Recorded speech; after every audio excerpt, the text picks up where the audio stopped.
Hey everyone, welcome back for another deep dive. Today we're going to get into the nitty-gritty of stress, specifically how it impacts our work lives. Ooh, interesting. We're going to be taking a look at a book called The Stress Equation by Marcus Lagre, and he uses, get this, a mathematical equation to help understand and manage stress. Okay. What do you think about that? That's a fascinating concept. I find that a lot of us recognize that we're stressed, Hmm. but we don't necessarily dig deep into the why or the how. Right. And I think that's where Lagre's framework really shines. It's not just about awareness, it's about empowerment. It gives us the tools to break down those root causes and provides practical steps to address them. Okay, so we've got a roadmap for tackling stress. That sounds pretty promising. A roadmap, indeed. So tell me, what exactly does this stress equation look like? How does it work? Well, the equation is stress equals pressure times complexity divided by security. Okay, interesting. And he emphasizes that the goal isn't necessarily to eliminate any of these elements entirely, but rather to find a balance. I see. It's all about how they interact and finding that sweet spot. Okay. I think we all know what it feels like to be under pressure, especially when deadlines are looming and our to-do list seems to stretch into infinity. Oh, absolutely. Pressure is a universal experience, Hmm. especially in today's always-on world. It Yeah, often stems from, the sheer volume of tasks we're juggling, those constant interruptions and distractions, and of course, those dreaded, unrealistic deadlines. definitely. And it's not just about the quantity of work, is it? Sometimes it's the lack of clear priorities that really amplifies that feeling of pressure. So true. When you're not sure what to tackle first, everything feels equally urgent. It Mhm. creates this cycle of overwhelm, and it can be paralyzing. Yeah, So, Legree suggests that effectively managing pressure starts with two key strategies: structuring our work and defining done clearly. I think defining done is something a lot of people struggle with. What does done actually mean? It can be pretty subjective, right? It can be, and that's where the problems start. Defining done is all about establishing crystal clear expectations to eliminate any ambiguity. We need to articulate those specific criteria, the quality standards, and what finished truly looks like for each task. It sounds like this would help prevent a lot of wasted effort and those last-minute scrambles. Oh, absolutely. It sets everyone up for success, from developers to project managers to stakeholders. It's about creating a shared understanding so everyone's on the same page. I like it. Okay, so we've talked about pressure, but what about complexity? In today's world, we're constantly bombarded with information, technology is evolving at lightning speed, and organizational structures can be incredibly intricate. It's true. Complexity is kind of the norm now, isn't it? Legger defines it as any factor that hinders our ability to get work done efficiently. And sometimes those hurdles are massive and obvious, but other times they're much more subtle. Like those little shortcuts we take when we're pressed for time, I can see how those could accumulate and create a massive headache down the road. Exactly. He calls these complexity credits, those quick fixes and workarounds that seem harmless in the moment, but actually contribute to this ever-growing technical debt. Okay, that makes sense. So how do we avoid falling into this complexity credit trap? Lagre talks about cultivating a mindset for reducing complexity. It's about constantly seeking ways to simplify and streamline our work processes. So it's not just about putting out fires, but preventing them in the first place. Right, exactly. This might involve, challenging the status quo or maybe resisting the temptation to add unnecessary features to a product. Sometimes it's about advocating for a simpler approach when everyone else is making things more complicated. That can be hard. It's a real shift in thinking, isn't it? It is, but it's crucial for long-term success. Now, I'm curious about this third element of the equation. Security. Yeah. Where does that fit into all of this? Security is often underestimated, but it's a vital component. It acts as this buffer. It Hmm. helps us handle challenges more effectively, be more creative, and take those risks without feeling paralyzed by fear.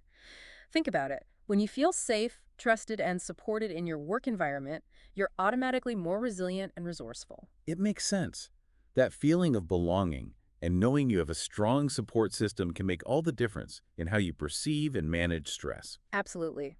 It begs the question, though, what truly fosters that feeling of security? Things like open communication, clear expectations, and supportive leadership are all essential. Right. And we can't forget about psychological safety. When team members feel comfortable sharing ideas, admitting mistakes, and taking risks without fear of judgment, well, that's when true innovation and collaboration thrive. Couldn't agree more. But on the flip side, a lack of security can be incredibly detrimental. Imagine an environment where there are constantly mixed messages, unresolved conflicts, and toxic behaviors. Ooh, that doesn't sound good. It's a breeding ground for anxiety and unease, and it can seriously hinder performance. So how do we create a culture of security in the workplace? Does Lagre offer any concrete advice? He does. He stresses the importance of resolving conflicts openly and promptly. He encourages a culture of open dialogue where disagreements are seen as opportunities for growth and understanding. He also advocates for servant leadership as a really powerful approach to building trust and promoting psychological safety. I'm really intrigued by this whole concept.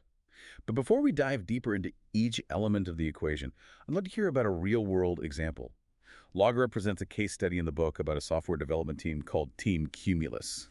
They were dealing with a perfect storm of mounting pressure and complexity. Team Cumulus was definitely in a tough spot. They were facing outdated technology, a challenging system architecture, and strained relationships with management. It sounds like they were drowning in those complexity credits, but they managed to turn things around, didn't they?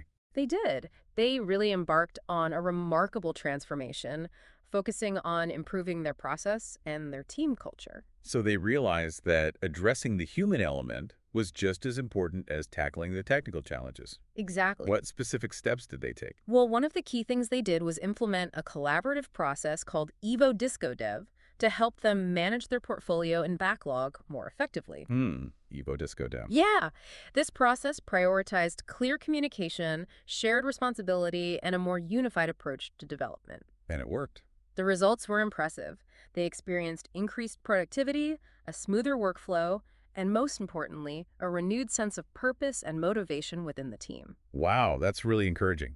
It's a reminder that stress isn't some inevitable burden we have to endure. Absolutely.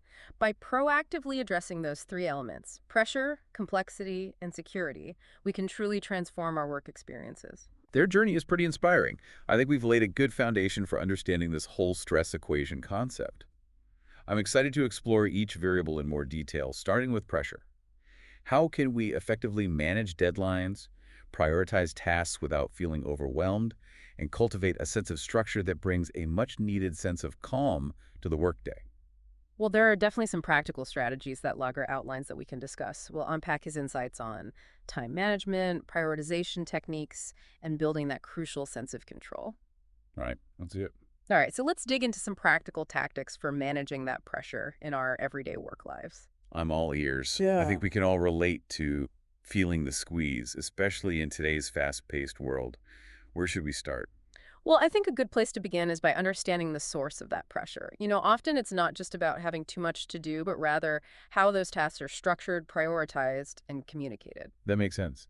It's easy to feel overwhelmed when you're constantly reacting to a chaotic influx of tasks instead of proactively managing them. Exactly. And that brings us to one of Lagre's core principles, the importance of a solid definition of done. Oh, the definition of done. I like that. I struggle with this all the time. What does done actually mean? It can be so subjective. Oh, it definitely can be. And that's where the trouble starts. A true definition of done is about making sure everyone involved knows exactly what constitutes finished. We need to spell out those specific criteria, the quality standards, and what completed actually means for each task. That sounds like a recipe for minimizing those last-minute scrambles and a whole lot of stress. It also empowers individuals to push back when they get requests that aren't really done and could throw carefully laid plans off track. Absolutely. It's about setting everyone up for success. And speaking of staying on track, let's talk about follow-up. Lager makes the point that effective follow-up isn't about micromanaging, but rather maintaining visibility and momentum. I like that perspective. Mm. Too often, follow-up gets a bad rap. But when done well, it's really about fostering shared responsibility and providing support. What does good follow-up look like? Well, it's about putting systems in place to track progress, identifying potential roadblocks early on, and ensuring everyone is accountable for their commitments. Proactive communication is key. Address any hiccups collaboratively. Okay, so less, did you finish that thing? And more, how are things moving along? Is there anything I can do to help? Precisely. All right, let's tackle a big one. Deadlines. Lagre has a refreshing take on deadlines, suggesting they should be used strategically and only when absolutely necessary. Hmm. No more arbitrary deadlines just for the sake of having them. I like where this is going. Exactly. Deadlines should be tied to genuine milestones or external constraints. They shouldn't be this weapon used to drive short-term results at the expense of quality or well-being. I think that ties back to creating that culture of security where individuals feel trusted to manage their time effectively without someone breathing down their necks constantly. Absolutely. Trust is paramount. Lagre is very clear that this atmosphere of fear and micromanagement actually sabotages performance and fuels stress. Makes sense. Before we move on from pressure, I want to touch on something that really resonated with me. The importance of passion and personal growth. Yes. Lagre suggests that when people feel a sense of purpose and excitement in their work, they're naturally more resilient and engaged, even under intense pressure. It's that intrinsic motivation, that drive, that compels us to go above and beyond even when the going gets tough. Right. And that's where personal growth comes in. Organizations that prioritize their employees' development through learning opportunities, skill building, and career advancement, while they cultivate this sense of empowerment and engagement. They show their employees that they're valued not just as cogs in a machine, but as individuals with potential. Exactly. And that, in turn, creates a more positive and supportive environment where individuals feel equipped to handle pressure and excel in their roles. Okay, I think we've thoroughly explored pressure. Now let's turn our attention to complexity, which feels especially relevant these days. Information overload, rapidly evolving technology, and those intricate organizational structures. How do we even begin to tackle that? It's true, complexity is a major force in many ways, but Lagre reminds us that it's not an unconquerable beast.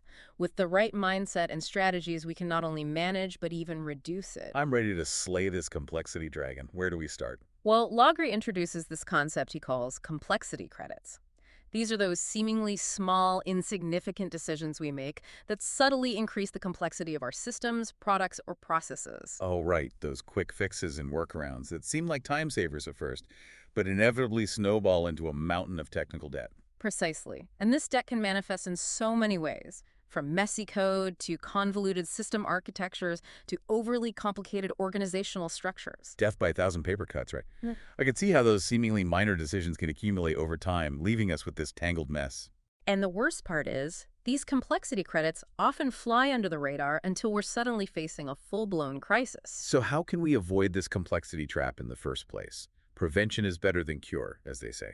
Absolutely. Lagre advocates for a proactive approach, one that involves cultivating a mindset for reducing complexity.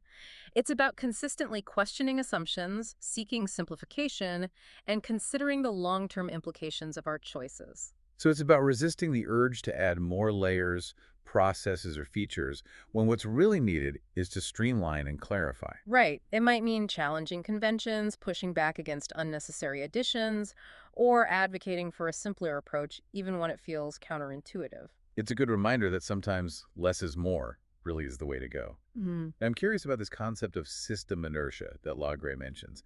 What exactly does that mean? So system inertia refers to the tendency for systems to resist change. It's the weight of legacy processes, outdated technology, or ingrained habits that make it hard to adopt new ideas or efficient practices. So it's like trying to steer a giant cruise ship. Takes a lot of effort and time to change course. That's a great analogy. Overcoming system inertia requires a real collective effort. It demands leadership that is genuinely committed to change, a willingness to challenge the status quo, and a focus on continuous improvement. I think it also involves empowering individuals within the organization to pinpoint those areas where complexity is hindering progress and giving them the support and space to try new approaches. That's a crucial element. Lagre emphasizes that reducing complexity isn't just a top-down directive. It necessitates the active participation of everyone. It's about building a culture where everyone feels empowered to spot those complexity gremlins that are sabotaging productivity and well-being and do something about it. Okay, let's talk about another concept that Lagre discusses, flow optimization. What does that entail? So flow optimization is all about ensuring that work progresses smoothly and efficiently through the entire system. So it's like ensuring traffic flows smoothly on the highway, avoiding bottlenecks and detours that cause delays and frustration. Perfect analogy. Flow optimization requires a systems thinking approach. We need to look at the entire workflow from start to finish and identify any points where things get stuck or bogged down. Sometimes those bottlenecks can be pretty sneaky. It might take digging into the data, having honest conversations to uncover those hidden obstacles. You're right. Logray provides some great tips for optimizing flow, like visualizing the workflow, mapping out dependencies, establishing clear priorities, and ensuring clear communication channels to minimize delays. I also think cultivating a truly collaborative culture where teams work seamlessly, sharing information and resources, can really help facilitate that smooth progress. Definitely. Collaboration is key. Now let's touch on an area where complexity often rears its ugly head: product design. Product design, it can be a minefield. It definitely can.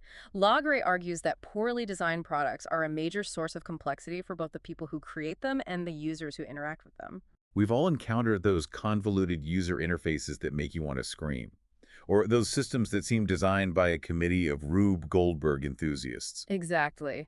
And the impact of bad product design can be pretty significant. It can lead to skyrocketing development costs, unhappy users, and this never-ending cycle of bug fixes and workarounds. And not to mention the toll it takes on the mental health of the teams who are grappling with this complexity day in and day out. That's right. Lagra stresses the importance of having a clear product vision that prioritizes simplicity, usability, and maintainability from the get-go. So it's about resisting the temptation to cram in every bell and whistle, and instead focusing on creating a product that elegantly and effectively solves a specific problem. Exactly. And that requires a collaborative approach involving designers, developers, product managers, and most importantly, users throughout the entire design process. User feedback is so valuable. Logger also highlights the need for a thorough design review process where potential complexity issues can be identified and addressed early on. Absolutely. It's far easier to prevent complexity from sneaking in during the design phase than it is to try to untangle it later. I totally agree. Hmm. Before we move on to security, I want to touch on one more point Logger makes about infrastructure and tooling. Yes, this is an often overlooked area, but it can significantly impact complexity and, as a result, stress levels. It's like trying to build a skyscraper with outdated tools and a shaky foundation. Exactly. Lagre argues that organizations need to invest in solid infrastructure and tooling that support efficient workflows and minimize those technical roadblocks that hinder progress.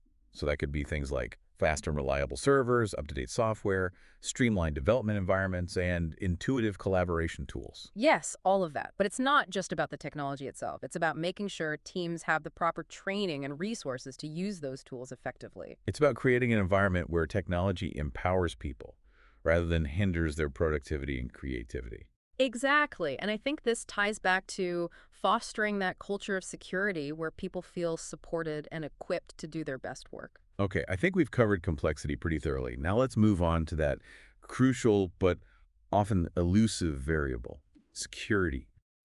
I'm really interested in exploring the role of psychological safety, clear communication, and the strategies for creating a work environment where individuals feel truly valued and supported. We'll get into the impact of leadership styles, conflict resolution, and those unspoken cultural norms that can either nurture or erode that sense of security. Sounds fascinating. Let's dive in. Okay, so let's move into the final piece of the stress equation puzzle. Security. We're not just talking about physical safety here, but that deeper sense of psychological safety, trust, and support. Exactly. It's about creating an environment where people feel comfortable taking risks, voicing their opinions, even admitting mistakes without fear of judgment or backlash. It's that feeling of knowing you have a team, you have leadership who've got your back, even when things get tough. Precisely. And this feeling, this sense of security or lack thereof, can really make or break individual well-being, team performance, even an organization's overall success. So what are some of the key factors that contribute to a strong sense of security in the workplace? Where do we even begin?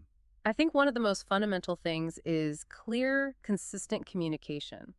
When people know what's expected of them, what the goals are, what their roles are, and they're kept in the loop, it creates this sense of certainty and direction. It eliminates that guesswork, the anxiety that comes when information is scarce or constantly changing. It's about transparency and clarity. Absolutely.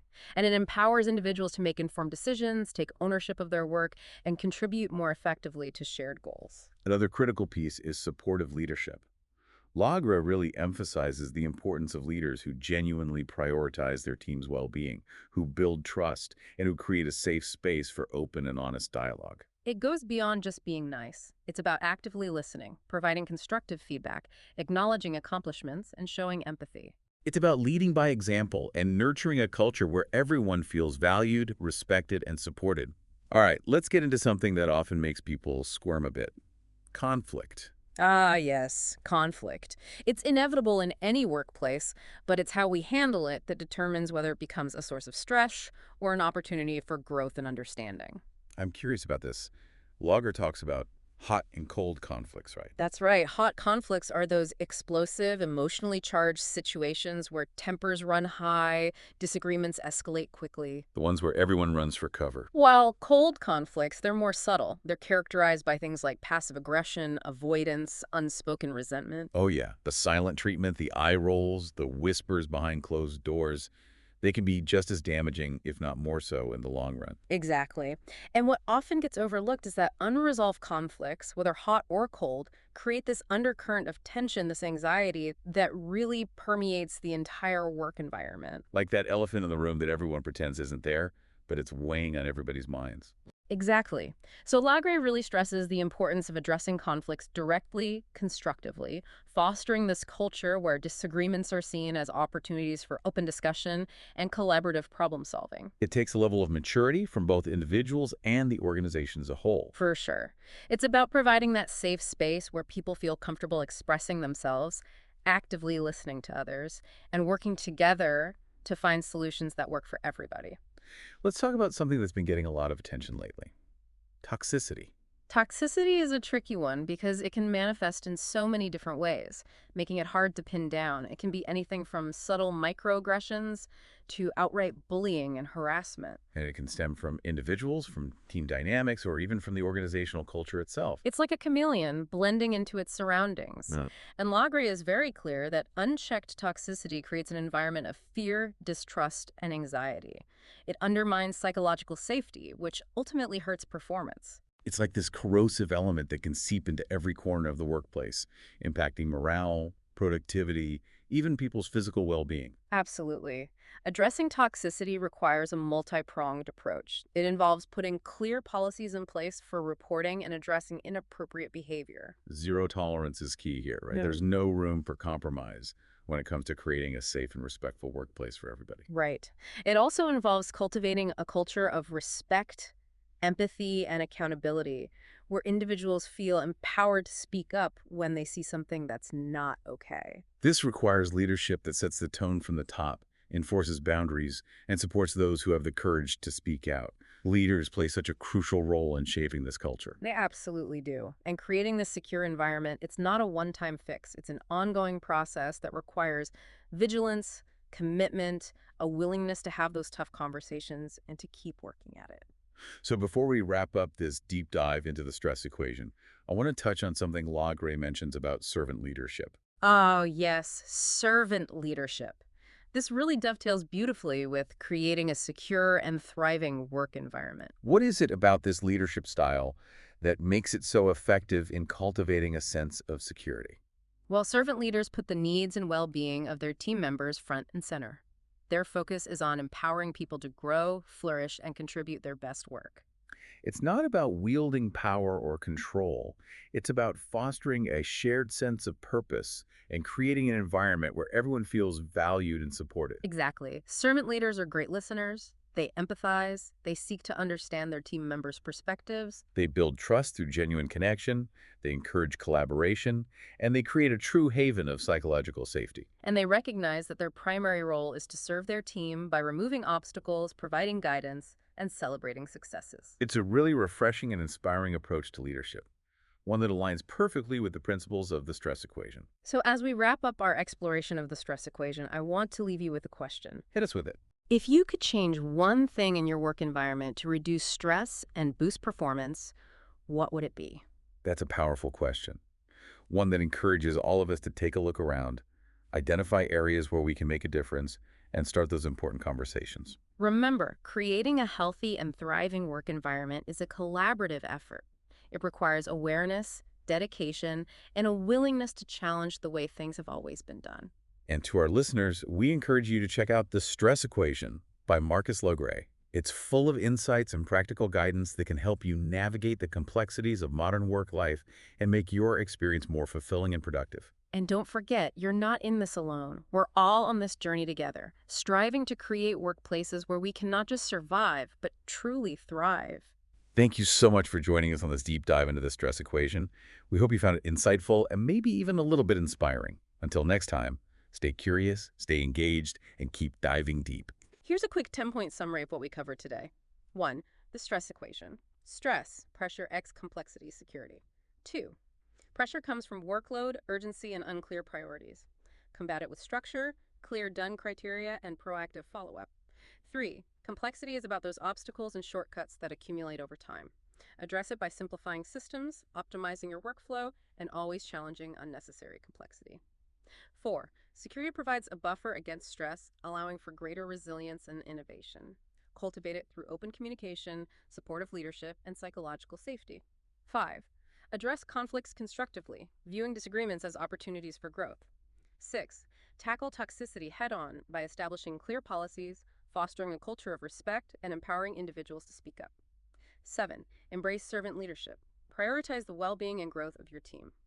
8. Invest in the right infrastructure and tooling to streamline work and empower individuals. 9. Remember, we all play a role in creating a healthy work environment. 10. And finally, think about what you can personally change to reduce stress and boost performance in your own workplace.